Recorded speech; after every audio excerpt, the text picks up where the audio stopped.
You got a letter in the mail last week. Medicare. You set it on the counter, figured you'd deal with it later. But what if that letter was trying to tell you about a $50 a month program that didn't exist anywhere in America 12 months ago? Or about a deadline that closes in October, a deadline that will determine exactly how much your Social Security check grows next January?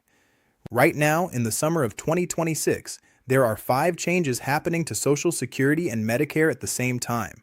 Some started this week, some have deadlines coming up fast, and one of them, the one most people have no idea about, could cut your check by 22% automatically, with no vote, no warning, and no way to appeal it unless Congress acts before the clock runs out.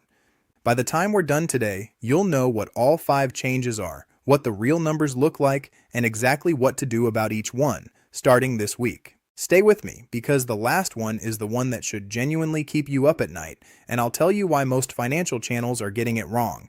I'm Marcus Bennett, and before we get into it, if you are the kind of person who would rather know about these changes while you still have time to act on them, go ahead and hit subscribe and turn on the bell right now. These updates do not arrive with personal letters. The people who know about them are the ones who are watching. Let's go through all 5, in order of urgency. Change number 1. Medicare just did something it has never done in 60 years. Starting July 1st, 2026, Medicare is covering weight loss medications for the first time in the program's 60-year history. Let that land for a moment. Since 1965, through Nixon, through Reagan, through every administration that came after E, Medicare has been legally prohibited from covering drugs prescribed for weight loss.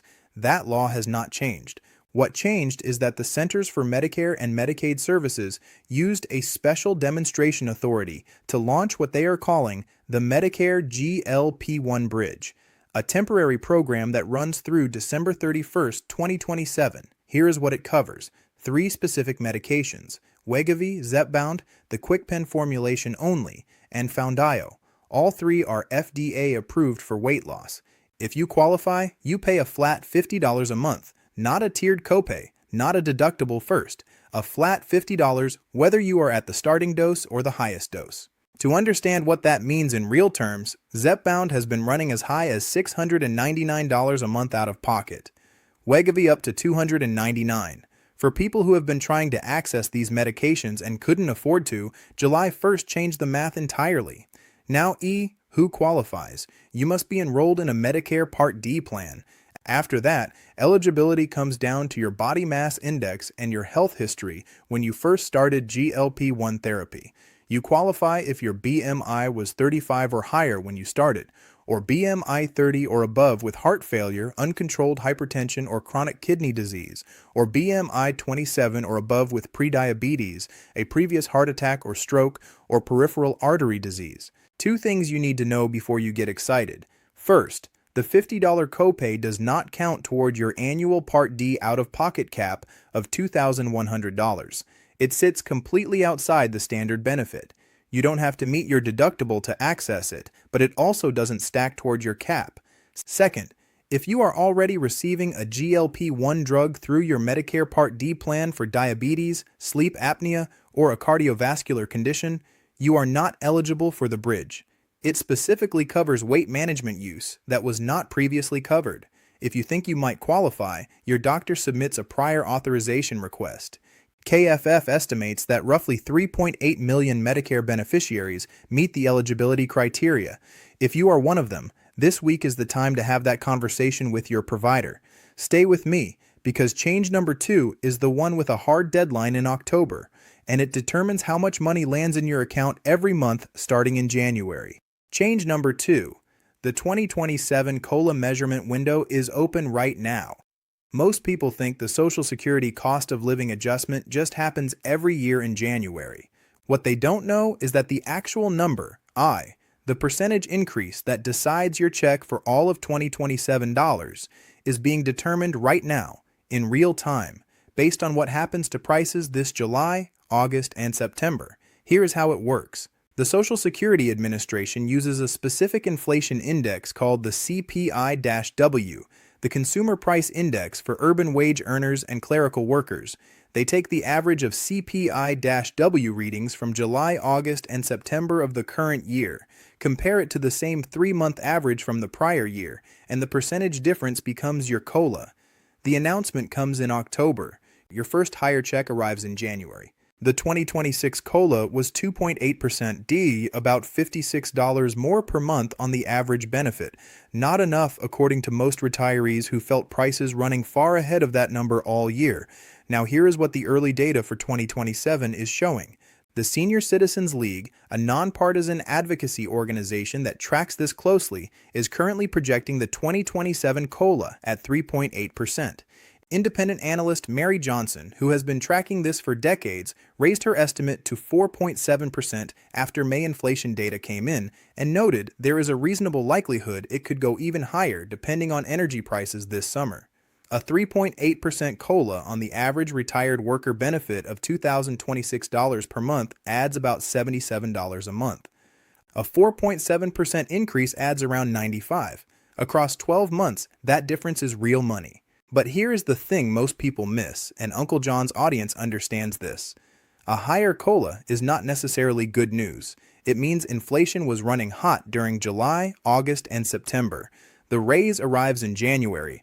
The higher prices are happening to you right now today all summer. So the COLA is not the government giving you a bonus. It is the government trying to catch up with costs that already happened to you. The practical point. You will not know the official 2027 COLA number until October.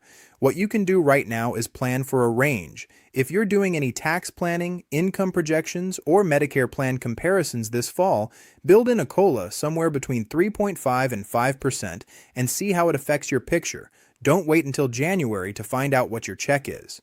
Change number 3.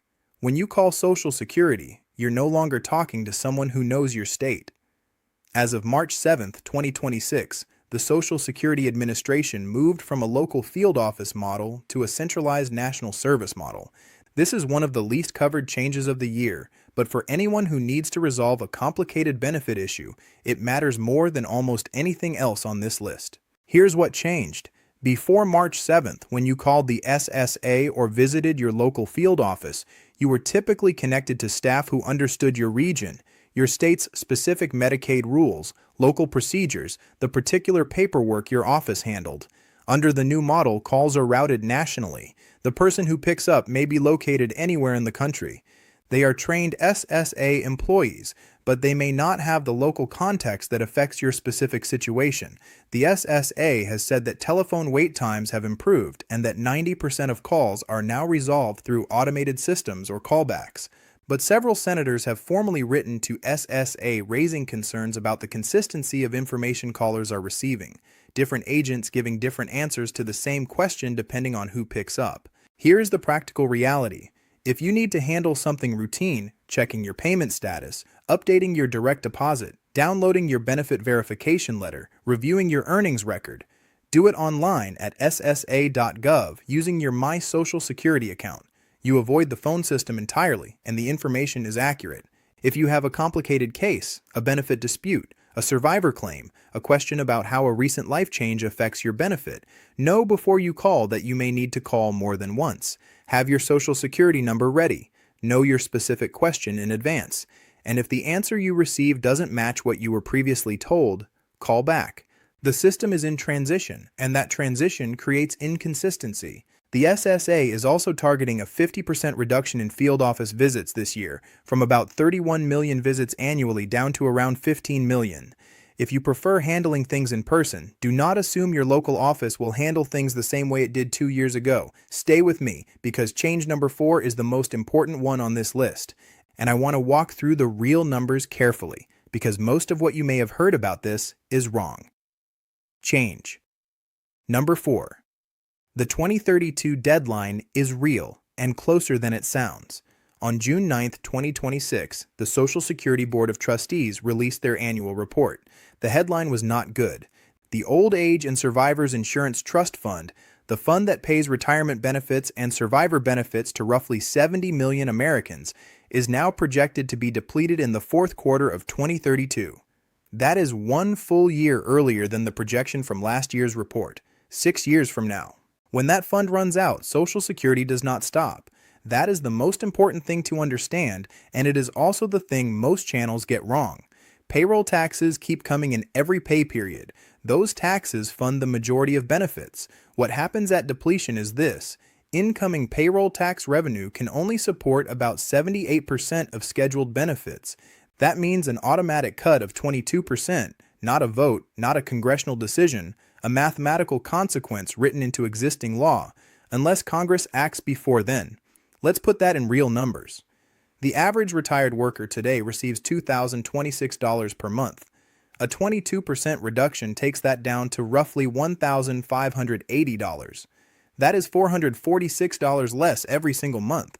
Across a year, that is more than $5,300 gone.